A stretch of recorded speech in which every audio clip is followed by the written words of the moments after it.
하나님 말씀은 요한복음 6장 69절입니다. 하나님 말씀은 요한복음 6장 69절입니다. 우리가 주는 하나님의 거룩하신 자인 줄 믿고 알았사옵나이다. 아멘. 말씀 제목은 실체가 있는 믿음이라는 제목으로 말씀을 나누도록 하겠습니다. 실체가 있는 믿음이라는 제목으로 말씀을 나누도록 하겠습니다. 오늘 이 말씀의 배경은 예수님의 오병이의 기적을 일으키시고 많은 사람들이 예수님을 따라옵니다. 그리고 예수님이 그들이 그 떡을 먹고 배부른 까닭에 예수님을 따라오는 걸 알고 예수님을 피하시죠. 그리고 그들이 세상 임금처럼 예수님을 세우려는 걸 아시고 피하심에도 불구하고 끝까지 따라오는 사람들이 있었습니다. 그래서 예수님이 내 살과 내 피를 마시지 않는 사람들, 내 떡을, 내 살을 먹지 않는 자는 나와 합당치 않다라고 하는 그 말씀을 주님이 하시고, 그러자 이제 사람들이 수군거리는 거죠. 어떻게 우리가 무슨 그 사람을 먹고 마실 수 있냐, 살을 어떻게 데워주고 먹을 수 있겠냐라고 하는 이제 오해를 하게 되고 상당수가 주님을 떠나가 버립니다. 그러자 예수님께서 예수님이 제자들 향해서 너희도 떠나갈 거냐라고 하니까 베드로가 영성의 68절 주여 영성의 말씀이 주께 있사오니 우리가 누구에게로 가오리까 라고 하는 이 말씀 속에서 이제 나온 말씀이 그 69절에 우리가 주는 하나님의 거룩하신 자인 줄을 믿고 알았사옵니다 라고 나오는 거예요. 여기서 이 믿음의 문제, 이 믿음을 좀 다룰 텐데요. 재미있는 것은 이러한 일들이 벌어진 이유가 60절과 61절을 보셔야 돼요.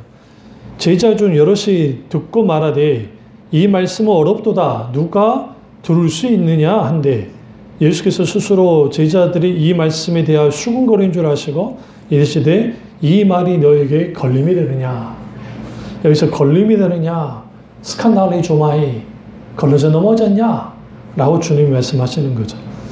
그래서 여기에서 이제 우리가 볼 수 있는 게 뭐냐면 믿음의 문제. 근데 믿음은 실체해야 되는데 오늘날 많은 사람들이 믿음이 허구가 되는 거가 많다는 거예요. 왜 믿음이 실체가 되지 않고 허구가 될까? 어떤 큰 문제나 고난이나 역경이 없을 때는 참 믿음이 좋은 사람 같은데, 믿음이 참 있는 사람 같은데 막상 이 사람을 딱 들여다보면 어떤 문제가 생기고 하면 저는 믿음 없는 사람처럼 행동하거나 넘어지거나 원망하거나 불평하는 사람들이 있다는 거예요. 더 중요한 거는 실제로 내 믿음이 요구되어질 때 그 믿음을 반드시 사용해야 되는 그 상황 속에서 믿음은 온데간데 없게 되어지는 그런 문제가 생기는 거예요. 여기서 우리는 분명하게 우리가 다뤄볼 게 뭐냐면 믿음은 마치 안경과 같아서 우리가 마치 3D 영화를 볼 때 3D 안경을 써야 영화를 입체적으로 볼 수 있는 것처럼 우리가 하나님의 놀라운 역사를 보려면 믿음이라는 안경을 쓰지 않고서는 볼 수가 없어요. 그러니까 세상 사람들의 눈에는 하나님이 계시지 않고 세상 사람들의 눈에는 모든 것이 그들의 이성 생각과 그들의 사고방식, 그들의 가치관에 따라서 결국은 이렇게 될 거야라고 판단하죠. 그러나 믿음의 세계는 그것과 전혀 다르다는 거예요. 아니, 물론 우리가 현실을 있는 그대로 들여다보는 눈을 필요한 것은 정말 필요해요. 잘못된 건 아니니까요. 그런데 오늘 사도 베드로가 또 예수님의 제자들이 영생의 말씀이 여기 있는데 우리가 어디를 가겠고, 또 하나는 주님은 거룩하신 자인 줄을 우리가 믿고 알았습니다 라고 하는 이 말씀을 통해서 우리의 믿음이라는 것이 철저하게 인격체신 하나님께 둬야 된다는 걸 알 수 있어요. 그러니까 하나님 그분이 누군지를 분명하게 내가 알고 경험하고 인격적인 관계, 인격적인 사귐, 그분이 누구신지를 분명히 알게 될 때 우리가 두렵고 떨리는 일들이 벌어질 때, 문제가 생길 때 하나님 그분을 앞세워 나갈 수 있어요. 그러니까 그 찬양 가운데 내가 주님 발 아래 내가 누워있기를 원한다라고 하잖아요. 내가 누워있기를 원합니다. 있습니다. 우리가 주님 발 아래 누워있는다는 표현이 뭘까요? 좀 이상하지 않으세요? 이게 가장 편안할 때, 안전한 거예요. 내가 주님 발 아래 누워있다. 이게 안식하는 거죠. 거기에 하나님의 평강이 있어요. 거기에 하나님의 놀라운 은혜가 있죠. 근데 그렇게 되기까지 그 찬양을 딱 들여다보시면 주님이 나가 신실함을 내가 믿고 그 신실하신 주님의 사랑은 위대할 뿐만 아니라 그 안에는 하나님의 신실하심을 그 신실한 위대함, 그 위대함이 오늘날 우리가 하나님께 나의 모든 것을 맡길 수 있게 되어지고 거기에 비로소 주님 발 아래 내가 누울 수 있는 거예요. 거기에 흔들리지 않죠. 평안할 수 없는 상황에서 하나님의 평안이 주어지고 거기에서 우리가 온전히 숨쉴 공간이 생기고 정신을 차릴 수 있는 공간이 생기고 하나님을 찾을 수 있는 공간이 생겨요. 그리고 우리가 그 하나님을 찾고 숨쉬고 하나님 그분 안에서 우리가 있게 되어질 때에 그때 우리는 떠오르는 거예요. 왜 하나님은 이런 상황을 내게 허락하셨는가? 이런 일들이 왜 내게 벌어지고 있는 것인가에 대한 진지한 물음을 하나님께 가지고 나가야 돼요. 결국은 거기에는 하나님이 다양한 의중과 뜻을 갖고 있어요. 근데 하나님이 원하시는 것은 그럼에도 불구하고 지금 하나님이 원하는 것은 영광을 받고자 한다는 거예요. 내가 이걸 통해 내가 영광 받을 거야. 그것은 당사자뿐만 아니라 주인은 가족뿐만 아니라 믿지 않는 가족들 속에서 아니면 믿지 않는 친구들 속에서 하나님 하셨다고 하는 그러한 놀라운 하나님께 영광들이 그것들이 오늘날 우리의 고난과 문제와 역경과 우리의 환난과 우리 앞에 막히는 일들에 대한 어떤 하나님의 놀라운 역사 속에서 이겨나가는 거죠. 근데 문제는 뭐냐면 우리의 믿음이 실체가 있는 믿음이어야 된다는 거예요. 믿음의 실체가 있어야 된다. 그러면 성경에서 말하는 믿음의 실체가 있는 이유는 인격체이신 하나님을 바탕으로 하기 때문에 그렇습니다. 모든 기반이 하나님, 그리스도, 그분 자신에게 기반하기 때문에 그래요. 요즘 집중적으로 제가 말씀을 준비를 하는데 그 중에 하나가 예수 그리스도와 우리 성자 하나님, 예수 그리스도 그분에 관련된 것들을 그분의 탄생부터 시작해서 그분의 모든 사역을 한번 끌고 나갈 겁니다. 방대한 분량의 지금 어떤 그 말씀을 이제 준비해 나가고 있는데요. 거기에 우리가 내가 믿고 있는 예수 그리스도 그분이 누구신가? 하나님 그분이 누구신가? 그분을 누구신지를 알 때에 우리는 분명하게 거기에서 우리 인격체신 하나님, 그분을 아는 믿음이 설 수 있게 되어지는 겁니다. 문제는 믿음에 대한 왜곡이 있다라는 거예요. 첫 번째가 종교적인 믿음. 이거는 신념체계입니다. 종교적 신념체계. 이 종교적 신념체계에 있는 이러한 믿음이라는 것은 결국은 이 종교심에 의한 것이기 때문에 이러한 것들은 나의 상태에 따라서 모든 게 달라져요. 나의 감정의 상태, 나의 환경과 상황, 이런 거죠. 그러니까 예수 그리스도를 믿는다고 하는 사람들이 결국은 내가 하나님을 믿어야 돼. 왜 믿어야 돼? 복 받으려고, 천국 가려고, 그걸로 끝이에요. 내가 왜 살아야 되는지, 내가 무엇을 추구하며 살아야 될지, 이것에 대한 어떤 진지한 신앙적인 물음이 없는 거야. 그러니까 교회는 다니는데 예수는 믿기는 하는데 그런데 문제는 뭐가 문제가 되는 거예요? 복 받으려고? 뭐 하려고? 천국 가려고? 천국 가는 건 참 좋아요. 근데 그들이 바라는 천국이라는 게 뭐냐면 하나님이 안 계셔도 괜찮아요. 거긴 파라다이스면 되는 거예요. 그러니까 내게 도움이 주는, 내 도움이 되어지는, 내 인생에, 내 삶에 도움이 되는 하나님을 믿고자 해요. 그건 잘못된 게 아니에요. 누구든 다 그렇게 시작되니까. 문제는 종교심은 철저하게 신과 내가, 종교라는 것은 내가 신에게 뭔가를 선한 것을 보여서 신으로부터 선한 것을 얻어내고 내가 신을 즐겁게 하고 기쁘게 해서 신이 내게 벌하지 않게 만드는 정도의 신앙, 소위 신념체계의 믿음이에요. 그러니까 한국 교회가 과거 율법주의가 팽배할 때에 율법주의를 쭉 눌렀단 말이에요. 왜? 사회 전체가 어떤 군부 독재 가운데 있었고 가부장적인 문화가 강력하게 있었기 때문에 교회도 그렇게 먹혀들었어요. 그리고 민주화가 되고 바뀌어지면서 이제 하나님에 대한 어떤 율법주의로 찍어 누르는 것들이 그게 잘 먹히지 않아요. 물론 먹히는 곳이 있긴 있어요. 은사주의자들, 강력한 카리스마를 동반하는 교회들 가운데 아직도 먹히긴 해요. 문제는 뭐냐면 그게 인격지신 하나님을 바탕으로 한 믿음이냐는 거예요. 그렇진 않아요. 첫 번째가 그래서 종교심의 믿음. 이거는 종교심의 믿음은 모든 인간은 근본적으로 신을 찾게 돼 있어요. 하나님의 형상으로 인간을 창조했기 때문에 모든 인간은 영혼에 대한 갈망, 죽음과 영원한 삶에 대한 생각을 해요. 안 하지 않아요. 그래서 전도서에서도 영혼을 사모하는 마음을 주님이 주셨다라고 말씀하시죠. 그게 있고, 두 번째는 우리가 소위 말하는 체험, 그러니까 종교적 체험을 바탕으로 한 믿음이에요. 그 종교적 체험을 바탕으로 하는 믿음이 강력하긴 하고 강렬하긴 하지만 여기는 어떤 맹점을 갖고 있냐면 계속 자극을 받아야 돼요. 종교적 자극을. 늘 으쌰으쌰 해야 돼요. 불로불로 해야 돼요. 늘 뜨거워져야 돼요. 늘 뭔가 되어져야 돼요. 그걸 하려면 결국은 사람들의 감정을 터치해야 되고, 그러면 감정을 터치할 수 있는 그게 필요해요. 그래서 필요한 게 찬양대부터 시작해서 모든 예배 형태가 설교도 어떤 그 예화가 많은 이유가 사람들이 그 예화를 통해서 감동받으면 그게 떠오르잖아요. 거기에 은혜 받았다 생각하니까. 그러니까 그런 감정주의적인 믿음을 갖게 되어질 때 신앙도 지극히 감정적이야. 신앙도 지극히 감정적이기 때문에 이게 어떤 내게 뭔가 자극이 필요해. 신앙적인 자극이. 좋게 말하면 은혜 받은 거고, 나쁘게 말하면 감정을 조장하는, 소위 그 예배도 나의 예배를 소비자 입장에서 소비를 하기 시작하는 거야.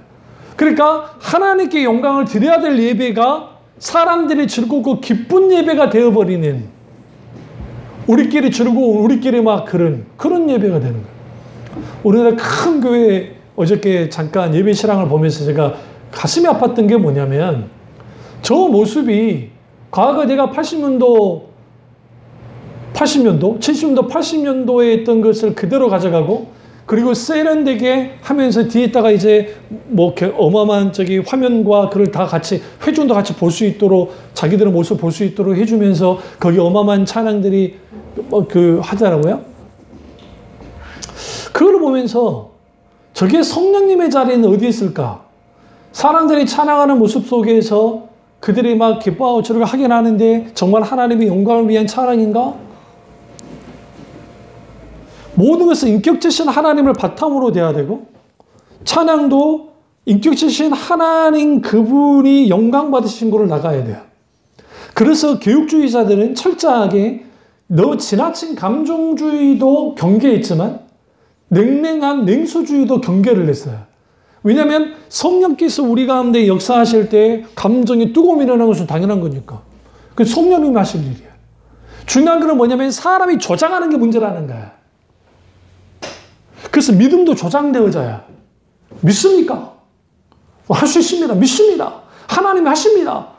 그러니까 그 간증이라는 걸 통해서 사람들에게 믿음을 갖게 만드는 거예요. 우리도 그런 믿음을 갖자. 좋게 말하면 정말 신선한 자극을 주는 것이지만, 문제는 뭐냐면 그들이 갖고 있는 그 소위 말하는 간증의 스토리, 거기에 진한 감동이 있는 그 감동과 감격, 그것에 의해서 사람들이 막 발동이 되어져서 나도 그런 믿음을 갖게 해주세요라고 기도할 줄은 모르지만, 정작 인격체신 하나님이 오늘 우리에게 바라는 게 무엇인지, 어떤 믿음인지를 모를 수 있다라는 거예요.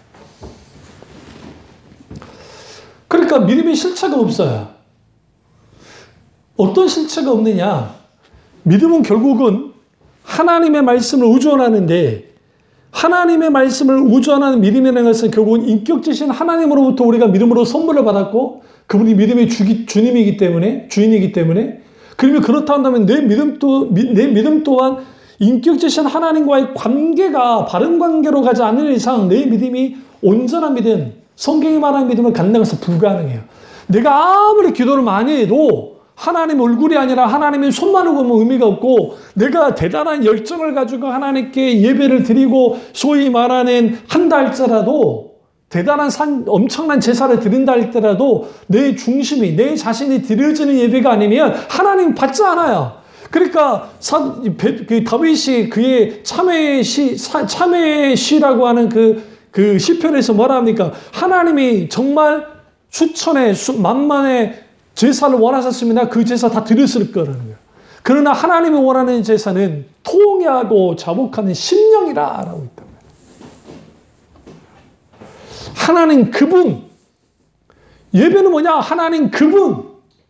결국은 믿음이라는 것은 내가 때로는 불안해하고 답답해하고 흔들리고 어떡하지? 이런 상황이 벌어지면 어떡하지? 우리는 흔들릴 수 있고 넘어질 수 있어요. 그러니까 우리는 뭐 해야 돼요?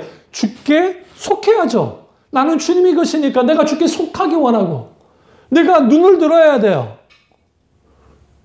그리고 주님을 보는 거예요. 그래야 내 믿음이 일어나니까. 문제는 뭐냐면 믿음 상실이 왜 일어나냐 하는 거예요. 종교적인 체험을 중심으로 하는 신앙들은 나도 그렇게 신앙사를 했었으니까 그 신앙에는 아주 뜨거운 것 같고 대단한 것 같긴 한데 문제는 뭐냐면 그들이 감당할 수 있는 문제가 생기기 시작할 때 아무리 기도해도 안 되고 뭐도 안 될 때 그때 하나님께 대하여 대적하는 거야. 원망하는 거야. 이게 무슨 일이에요? 그러면 종교 지도자들이 이렇게 말합니다. 너 기도가 잘못됐기 때문이야. 왜 너는 부정적인 생각을 하는 거야? 네가 지금 뭔가 하나님 앞에 회개하지 않는 것이 있어서 그래. 그러면서 거기에 수많은 거리 정말 잡다한 것을 해서 그 사람들을 정죄해버려요. 네가 신앙생활을 제대로 안 했으니까 네 자식이 서울대를 못 들어가는 거야. 그게 소위 기복주의, 소위 실용주의, 본용주의 신앙을 갖고 있는 교회들의 특징들이야. 그래놓고 사람들을 어떻게 홀리냐면, 그러니까 속이냐면 성공 사례들만 막 앞에서 말을 하니까 사람들이 다 성공 사례만 많은 거예요. 대표적인 다단계가 그러지 않습니까? 사기친 것들을 보세요. 누구누구 내세워갖고 바지 이 사람들 내세워가지고 뭐예요? 이랬더니 막 내가 이런 수익을 얻었습니다. 사람들이 거기에 막 열광을 하는. 그럼 거기에 인격제신 하나님이 거기에 계시는가? 그렇지 않다는 거예요. 그러니까 우리 젊은 친구들이 조심해야 될 젊은 친구들이 찬양하는 거기를 조심해야 될 게 뭐냐면 저도 그랬어요. 젊을 때는 빠른 곡에 신나고 하는데 거기에 열정이 음악이 좋아가지고 더 그럴 때 이제 내가 크리스찬이지만 그리고 막 온갖 기교를 다 사용을 해요. 그걸 통해서 하려고 하는. 그 엄청난 큰 교회에서 뉴메이커라고 하는 뉴메이커가 아니죠. 웨이메이커라고 하는 나이지리아 이 찬양 가수가 우리나라 분단의 현실에 대한 하나님의 어떤 강력한 성령께서 감동이 있어서 이제 그걸 작사작곡을 했고 한 거의 3억 뷰 정도와 이제 전체가 그게 찬양이 난리가 났는데요. 2015년에 있었고 이걸 다윗 장막에서도 레비츠 파이즈도 그 찬양을 했어요. 근데 거기에 그런 찬양을 하는데 두 사람이 나와서 하는데 한 분은 정말 신실하게 하나님을 찾더라고요. 그러니까 내가 거기에 한 사람은 잘 부르려고 노력을 하는 거야. 더 큰 문제는 끝나고 난 다음에 박수를 사람들을 향해서 쳐주는 거야. 그게 잘못됐다고 생각지도 못해요. 그게 하나님의 영광을 훔친다고 생각지도 못해요. 그 부분은 우리 원로 목사님이 우리를 가르쳤기 때문에 어렸을 때 수모음에도 불구하고 찬양대가 아무리 잘해도 절대로 박수 치지 말라고. 하나님께 영광 드림이지 당신들 귀 즐거워라고 한 게 아니란 말이에요.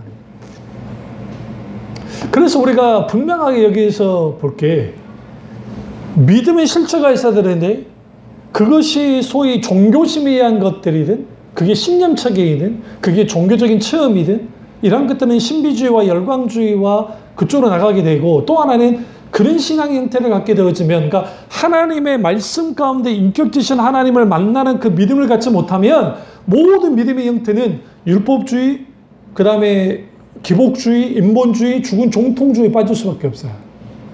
근데 이 네 가지가 하나로 공통적인 특징이 있는데 그게 뭐냐면 탐심이에요. 탐심. 여기에 세상 사랑과 자기 사랑이 내려지지 않아요. 왜냐하면 율법주의는 자기 의로 자기 공로로 구원받겠다고 하는 것이고, 인본주의는 자기 뜻대로 살아가면서 하겠다는 것이고, 기복주의는 신을 즐겁게 기쁘게 해서 내가 원하는 것을 얻어내는 것이 기복주의고, 죽은 정통주의는 교리는 정통인데 거기에 생명이 없는 거예요. 다시 말하면 교리만 따라가는 거예요. 이렇게 잣대 이렇게 하면서. 이걸 깨신 분이 예수님이에요. 예수님이 교리를 무시한 게 아니라 교리는 굉장히 중요해요. 근데 교리주의에 빠지면 안 된단 말이에요. 그게 우리나라의 근본주의자들, 기독교 근본주의자들. 앞에 나와가지고 예수 천당 불신족 하는 사람들 있죠? 막 그런 사람들. 이 사람들은 소위 말하는, 이 사람들은 근본주의자도 아니에요. 그런데 문자주의자인데, 물론 구체하면 근본주의자인데, 이 사람들이 예수 천당 하면서 막 정주하면서 니네들 지옥 간다 하면서 막 한단 말이에요. 그 자기들만은 구별된 자 같아. 근데 거기에 뭐가 없느냐? 성령의 조명하심이 없는, 성령님의 놀라우신 임재와 역사가 없어요. 왜? 그들은 문자, 소위 이게 교묘하게 이 소위 근본주의자들의 그 문자에 묶여서 거기에 끌려다니는 거예요. 그게 고린도 후서 3장에 문자는 죽이는 것이고 성령은 살리는 거라 했는데, 그러면 여기서 좀 어려운 말하면 도구마에 빠진다는 표현인데 뭐냐면, 소위 이후에 청교도가 그렇게 된 거예요. 청교도는 참 귀한 신앙이었는데 18세기, 19세기로 가면서 청교도가 타락했던 이유가 뭐냐면 교리주의로 가버린 거예요. 한국교회가 그랬어요. 그것에 대한 반작용이 부흥운동이에요. 싸구려 부흥강사들. 그러니까 60년도, 70년도, 80년도. 그에 대한 반작용 나온 게 소위 사랑의 교회나 이런 데서 제자하고 훈련, 평신도를 깨운다라는 그 오카노 목사님 책을 가지고 제자하고 훈련, 그게 참 귀하게 하긴 했는데 그게 성경 공부로 끝나버렸단 말이에요. 어떤 한국교회에 엄청난 영향을 끼치긴 했지만 그게 개교회의 성장을 만드는 데 역할을 했고, 이게 은사주의와 저기 열광주의와 별반 다를 거 없는 그런 일을 거르고 가버렸고, 더 문제는 뭐냐면 그 공부를 가르치는 목사들이 하나님처럼 돼버렸어요. 하나님처럼 됐단 말이 좀 과격하다면, 소위 그 스승이라 일컬어지는 분들을 신격화 시켜버렸단 말이에요. 희격화 아닌 신격화. 그러니까 이런 것들이 한국교회의 신앙에 뭐가 문제를 만들었냐면 왜곡된 신앙을 갖게 있고, 그러면 또 하나는 뭐냐면 결국은 그 세상은 그러면 뭐냐? 세상은 무신론적인 실존주의. 또 하나는 교회 안에 들어왔는 종교 심리학적인 믿음. 이거 아까 전에 이제 제가 말씀드렸던 이 번용주의. 이거 적극적 사고방식이라고 하는, 우리가 뭔가 할 수 있다고 하면 인간은 할 수 있다고 생각하는 그런 종교 심리학적인 것을 믿음이라고 생각하는 거예요. 그러면 무신론적인 실존주의는 뭐냐면, 무신론적인 실존주의는 결국은 하나님이 실체하지 않아요. 근데 실체하지 않는데 우리가 한 인간으로서 실존에 살아가면 인간이 하나님 자리에 서면 된다는 거예요. 이게 교묘하게 힌두교의 뉴에이지 무브먼트와 운동과 결합이 되면서 소위 내가 하나님처럼 되고자 하는 것들, 그러한 것들이 과학, 소위 우리의 그 과학이나 기타는 그런 것들의 접목이에요. 또 하나는 여기에 이제 그 문제가 뭐가 이제 문제가 되어지냐면, 소위 믿음이라는 것이 어떤 망망대해에서 아무 마찰도 없는 공간 노적기 하는, 소위 머릿속에 있는 의식화되어지는 소위 신앙의 형태, 믿음. 이게 이제 카리스마 있는 교회에 있는 교인들이 그래요. 우리 목사님이 그렇게 가르쳤어. 그렇게 우리에게 알려줬어. 그러니까 그런 식의 신앙을 갖는다는 거예요. 그러니까 이런 게 뭐냐면 이제 종교 심리학적인 믿음이고, 그리고 여기에 더 문제가 되는 게 뭐냐면, 소위 직통계시를 받는다고 하는, 소위 완전한 이 열광주의에 빠져 있는, 그리고 극단적인 은사주의에 빠져 있는 사람들도 있고, 이러한 것들이 이제 문제가 되는 거예요. 그러면 우리의 믿음은 결국은 인격체신 하나님을 바탕으로 해야 되고, 그 실체가 있는 믿음이 우리 가운데 있으려면 히브리서 11장 1절을 같이 찾겠습니다. 우리 이 믿음이 우리 가운데 있어야 돼요. 히브리서 같이 찾으세요. 11장 1절입니다. 믿음은 바라는 것들의 실상이요 보이지 않는 것들의 증거니 선진들이 이로써 증거를 얻어내니라. 이 11장 1절과 2절에 있는 이 말씀의 내용이 이제 풀어나는 거예요. 뒤에 연결이 되는 거예요. 근데 3절에 믿음으로 모든 세계가 하나님의 말씀을 지은 줄을 우리가 안다. 그러면 우리가 살고 있는 이 세상이 하나님의 말씀으로 지어준 줄 알 수 있는 게 뭘 가져야 알 수 있느냐? 믿음이라는 거야. 믿음이 없이는 하나님이 만드신 세상이 하나님이 지은 줄을 알지 못해요, 세상을. 그러면 왜 하나님은 우리의 구원자가 되시는가? 늘 말씀드렸지만 그분이 우리의 창조주이기 때문에, 그분이 나의 창조주이기 때문에 나의 구원자가 되시고, 나의 구원자가 되시기 때문에 나의 심판주가 되시는 거예요. 근데 이 모두가 하나님이 살아서 역사하는 하나님이신데, 그 살아서 역사하는 하나님이 우리의 믿음을 어떻게 일으켜주냐는 거예요. 그게 성령께서 우리의 믿음을 일으켜주는 거예요. 갈라디아서 3장 가보겠습니다. 앞쪽으로 가세요. 히브리서 앞쪽에 쭉쭉 앞에 가보겠습니다. 3장 2절을 보시면, 내가 너희에게 다만 이것을 알게 하노니 너희가 성령을 받은 것이 율법의 행위로냐 혹은 듣고 믿음으로냐. 우리가 성령을 받는 것은 듣고 믿음으로 우리가 성령을 받게 돼 있고, 중요한 것은 믿음과 성령은 상호 의존되어 있어요. 그래서 성령은 믿음을 주는 믿음의 영이시고, 근데 성령의 부으심이 있어야 오직 믿음으로 살아갈 수 있어요. 그래서 너희의 성령을 받은 것이 율법의 행위로냐 듣고 믿음으로냐 할 때에, 믿음으로 성령을 받게 될 때에 우리는 뭐 하게 되느냐? 거기에 우리가 그 믿음으로 말미암은 삶을 성령을 통해 살아갈 수가 있어요. 믿음이라는 게 내 머릿속에서 나는 믿어, 지식적인 동의 정도로 그렇게 끝나는 게 아니에요. 내 관념, 내 가치책, 내 생각, 내 사고방식 그 정도의 수준이 아니에요. 이거는 실체가 돼야 돼요. 그러면 실체로 나온 게 뭐냐? 크레도, 신앙 고백이 나와야 되는 거야. 내 입술의 말에 신앙 고백. 결국은 하나님이 살아계시다. 그러면 살아계신 하나님이 우리 가운데 역사되어지려면 우리는 성령님으로 말미암아 믿음을 성령께 일으켜주시고, 성령을 일으키는 그 믿음이 함께할 때에 거기에 살아서 역사하는 믿음, 오늘 히브리서 11장에 나와 있는 믿음에 의한 삶을 살았던 믿음의 전당에 있는 사람들처럼 살아있는 믿음을 가지고, 실체가 있는 믿음을 가지고 살아갈 수 있어요. 그러면 그 실체가 있는 믿음의 정체는 뭐냐 하는 거예요. 실체가 있는 믿음의 정체는 수많은 다양한 상황 가운데 노출되죠. 히브리서 11장에 보면 아벨이, 아브라함이, 모세가, 다윗이, 많은 하나님의 사람들이 각기 다른 환경이 노출돼요. 왜? 시대가 다르고 그들의 있는 장소가 다르고 환경이 다르니까. 그런데 공통적인 게 있어요. 그것은 뭐냐면 믿음으로 말미암아, 믿음으로 말미암아, 믿음으로 말미암아. 근데 그 믿음으로 말미암아 할 때 그 믿음이 도대체 뭐냐 하는 거예요. 그 믿음은 살아있는 믿음이고, 그 믿음은 인격체신 하나님을 바탕으로 하는 믿음인데, 중요한 게 히브리서 11장 1절에 말한 것처럼 믿음은 바라는 실상이요 보지 않는 것들 증거. 다시 말하면 실체가 있는 믿음이라는 것은 실상으로서의 믿음, 증거를 갖고 있는 믿음이에요. 근데 여기서 증거는 권리증서라는 표현이에요. 우리가 집을 사고 난 다음에 등기하죠. 해서 내가 그걸 갖고 있으면 이제 내 집인 걸 내가 확실하게 알잖아요. 그런 것처럼 보증증서가 믿음이고, 실상이라는 것은 우리 속에 나타내 보이는, 실제로서 나타나는 게 믿음이라는 거예요.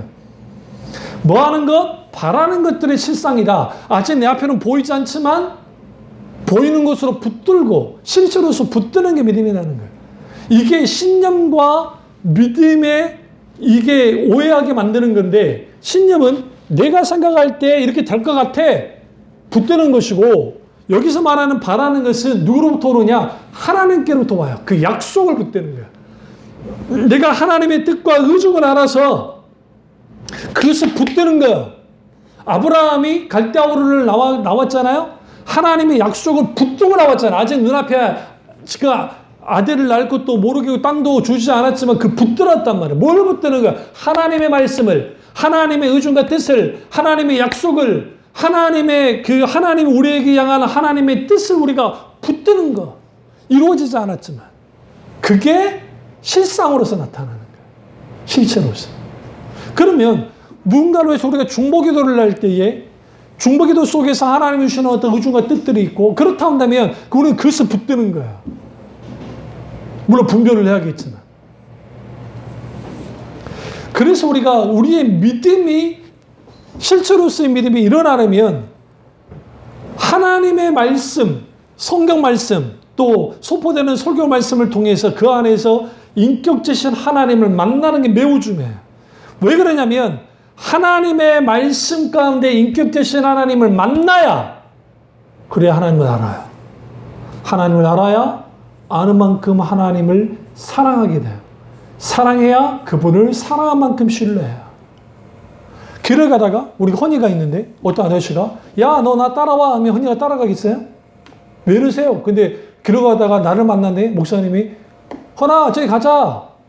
그러면 헌이 따라갈까 안 따라갈까? 따라가죠. 목사님 어디 갈까? 여기 갈 거야. 그 제 말에 우리 목사님이 나를 납치하려는가 막 그 생각할까요? 아니요. 목사님이 뭘 주려고 지금 나를 왜 가자 하지? 아 그래 뭔가 좋은 일 있을까? 그렇게 생각지 않을까요? 근데 알지도 못하는 사람 아저씨가 와가지고 야 가다 하면 뭐예요? 안 가죠. 내가 왜 가요? 아저씨 누구세요? 왜 이러세요? 당연한 거야. 우리가 인격체신 하나님, 내가 믿고 있는 하나님, 그 하나님이 성경에서 말하는 하나님이고, 아브라함의 하나님이 나의 하나님이고, 이삭의 하나님이 나의 하나님이고, 야곱의 하나님이 나의 하나님이잖아요.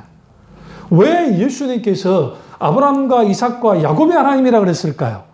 하나님 그분이 실체가 있다는 거예요. 그 실체는 어디서 드러났어요? 아브라함 속에, 아브라함의 삶의 열매 속에서. 내가 나라는 존재가 있는데 하나님의 살아계심이 어떻게 드러날까요? 내 속에 역사했던 하나님, 내 삶에 역사했던 하나님, 내 인생에 역사했던 하나님을 사람들이 보게 될 때 내가 너를 보니까 하나님이 살아계신지를 알겠다는 거야. 수가성 여인이 예수님을 만나고 난 다음에 거기에 그녀가 본어게인 중생애를 체험합니다. 그리고 예수 그리스도가 한마시아, 메시아인 걸 알았어요. 그리스도인 걸 알았어요. 그러니까 그녀가 어디를 갑니까? 수가성으로 들어가서 거기서 복음을 전하기 시작합니다. 근데 여기서 굉장히 중요한 사마리아 사람들의 반응이 나타나는데 이봐 이제 그만해. 처음에는 네 말을 듣고 우리가 이제 믿었는데 너 복음 전도 듣고 했는데 우리 눈으로 보고 귀로 듣고 내가 우리 주님 그분을 만나고 그분이 메시아인 걸 알아. 우리가 알아. 그들이 예수님이 그들과 함께 들어오셔서 수가성에서 말씀을 선포할 때 그 말씀 선포 속에 인격체신 하나님을 그들이 만났어요. 예수님 메시아인 걸 알기 시작했기 때문에. 놀라운 건 뭐냐면 이 사마리아 사람들이 후에 예수님의 십자가 못 박혀 돌아가시고 이제 부활하셨을 때, 그리고 성령을 보냈을 때, 빌립 집사가 복음 전도를 할 때 사마리아 지역까지 빌립이 간단 말이에요. 근데 이미 그때 예수님 믿고 있는 사람들이 있었어요. 이게 굉장히 중요해요. 그때 언제 변했냐? 예수님이 수가성 여인과 함께 예수님 복음을 들었던 사람들이 예수님 믿고 있었단 말이에요. 근데 아직 그들에게 성령이 임하지 않았어요. 그러자 베드로와 요한을 불렀고 베드로와 요한이 와서 그들에게 기도하자 거기에 뭐가 있어요? 성령이 임했다는 거예요. 그들이 똑같이 오순절의 성령의 강림 역사처럼 똑같은 강력한 성령의 역사가 나타났고 그들의 인격체신 하나님 예수 공동체로서 그리스도인들이 온전히 했어요. 그럼 우린 여기에서 우리가 믿음만이 하나님을 알게 하고, 그렇다 한다면 아구스티누스가 이렇게 말했죠. 기독교의 알을 믿음의 알미라 했고, 기독교 교육을 신앙교육이라고 정의를 했어요. 그러면서 우리가 여기서 중요한 게 뭐냐면, 믿음은 단순히 심리학적으로 긍정적인 심리 상태를 말하는 게 아니에요. 이걸 교묘하게 끌고 온 게 긍정의 심리학이라고 하는 그러한 형태의 신념체계의 가짜 믿음이죠. 근데 여기에서는 굉장히 중요한 게 뭐냐면, 우리가 하나님 그분을 하나님의 말씀 가운데에서 설교를 통해서든 이 성경이든 성령의 조명, 비추심과 깨닫게 하시고 알게 하심을 통해서 그분을 알게 돼요. 만나게 돼요. 경험하게 돼요. 그런 다음에 내가 그분을 신뢰하잖아요. 신뢰한 만큼 하나님께 의탁하기 시작해요. 의탁하잖아요. 그럼 거기에 뭐가 나타나요? 믿음의 순종이 일어나기 시작합니다. 믿음의 순종이 일어나기 시작하면 거기에 믿음의 역사가 나타나요. 사도 바울이 기독교인이 반드시 가져야 될 세 가지, 믿음, 소망, 사랑, 믿음의 역사와 사랑의 수고와 소망의 인내. 이게 왜 중요하냐면 믿음의 역사와 사랑의 수고와 그런 찬양이 있잖아요. 그러면 믿음의 역사, 사랑의 수고, 소망의 인내, 이 세 가지가 우리를 견디게 하고 이기게 하고 승리하게 만들어요. 그러면 여기서 중요한 게 믿음의 역사. 내가 진짜 믿음을 갖고 있다고 한다면 믿음의 역사가 나타나야 돼요. 내가 하나님께 기도하죠. 물론 그 기도 속에서 내가 잘못 기도해서 응답이 안 되는 경우가 있다. 왜? 정욕을 위해 쓰라는 기도는 하나님이 듣지 않으시니까. 중언부하는 기도는 주님이 받지 않으시니까. 의심 않고 기도하는 것은 주님이 그 기도를 받지 않으시니까. 그게 아니라고 한다면 우리의 기도는 다 하나님 응답하시죠. 중요한 건 뭐냐면 내가 하나님께 기도를 합니다. 그리고 하나님을 부르짖습니다. 하나님을 찾습니다. 그리고 하나님 어떻게 하기 원하십니까? 내가 원하는 방향이 아니라 다른 방향으로 흘러갈 때가 많다고요. 그러니까 느헤미야가 어떻게 했느냐? 느헤미야가 수바탄 관원장으로 있다가 그가 이제 그 유대 총독으로 왔을 때에 되어진 게 하나도 없었어요. 그렇다고 해서 무슨 뭐 왕이, 황제가 그를 위해서 막 물질을 많이 내어준 것도 아니고 그것도 아니었다고요. 군사를 내어줘서 막 보호해준 것도 아니고 와서 거기에서 정말 생짜로 성벽을 적은해야 되는데, 근데 성벽을 적은할 때 돌아가는 상황은 좋지 않은 상황으로 계속 돌아갔어요. 원수는 우리를 가만 내버려 두지 않아요. 계속 장난질을 치고 틈만 하면 공격을 하고 우리를 뒤흔듭니다. 그때 느헤미야가 했던 게 뭡니까? 성경 느헤미야서 잘 보세요. 밤마다 막 성벽 아직 공사 중인 밖으로 나갑니다. 근데 성경에 보시면 성경에 암살하라고 하는 사건이 딱 두 번 나오는데, 하나는 게 느헤미야와 다른 하나는 사도 바울이에요. 40명의 바울을 죽일 때까지 칼을 품고 다니면서 암살하려 했고, 그 다음에 느헤미야도 암살자들이 계속 기다리면서 암살하려고 가까이 접근하는 일이 비일비재하게 일어났단 말이에요. 언제든 틈만 나면. 그런데 느헤미야가 뭐였느냐? 걸어가면서 계속 성경에 보시면 하나님께 기도했다. 50일 만에 성벽이 재건되는 기적이죠. 그러나 돌아가는 상황은 직접적으로 공격한다. 실제로 암살자들이 와서 암살하려고 합니다. 심지어는 또 사람들에게 겁을 줘서 막 공사를 방해하고 사람들이 공사하지 못하게 하고 내부를 흔드는 거죠. 내부의 적. 유대인 중에 내부의 적이 있어요. 그들에 의해서 막 이게 안 되어져요. 그런데 한 손에는 칼을, 한 손에는 뭐를, 공구를 들면서, 망치를 들면서 그들의 공사를 강행시킵니다. 그리고 느헤미야는 뭐예요? 계속적으로 하나님께 기도하기 시작하는 거예요. 쉬지 않고 순간순간 찾으면서 하나님 어떻게 하기 원하십니까? 그리고 이제 결정적으로 느헤미야가 암살되는 상황이 되어졌을 때에 하나님이 그로 하여금 그 조카를 통해 알게 해요. 산발랏의 그들의 반란과 도리아의 반역을 분명하게 알게 만들었고 그들을 색출하고 그들을 깨부셔버립니다. 깨부셨다고 끝나느냐? 그렇지 않습니다. 이제는 실질적으로 그들이 군대를 끌어모아서 이스라엘을 공격하려 하죠. 웬걸? 그들을 끌어모으는 상황 속에 있을 때 성벽이 적은돼 버렸어요. 완성돼 버렸어요. 누구도 50일 만에 성벽이 적은될 거라고 생각도 못했는데 성벽이 적은돼 버리네. 궁극적으로 승리가 누가 승리해요? 하나님이 승리를 해요. 느헤미야가 하나님께 얼마나 감사한 자입니까? 그럼 느헤미야가 그걸로 끝났다고 생각하세요? 아니에요. 내부의 적들, 그들이 이방 여인과 결혼한 것에 대하여, 우상 숭배한 것에 대하여 깨부셔버리기 시작합니다. 완전히 하나님이 하나님께로 돌아서도록 만들어 놓는 거죠. 여기서 우리는 뭘 알 수 있느냐? 믿음은 실체를 갖는다. 실체로서의 믿음이라는 게 뭐냐? 하나님의 역사하심과 그리고 열매인데, 우리가 가는 곳에 하나님의 함께 하심이 있고 하나님의 역사하심이 있고 하나님의 놀라우신 그 일들이 일어나기 시작하면서 하나님의 영광을 받으시고 그 열매들을 우리가 온전하게 우리가 보게 되어지는 거예요. 이게 굉장히 중요합니다. 그래서 믿음이, 참된 믿음은 철저하게 그리스도께 뿌리 박혀 있어요. 그리스도께 뿌리 박혀 있기 때문에 거기에 뭐 큰 믿음이 어떻고 작은 믿음이 어떻고 막 강조하잖아요. 당연히 그게 그럴 수밖에 없는 게 적극적인 사고방식이나 소위 심리학적인 것은 큰 믿음, 작은 믿음 강조할 수밖에 없어요.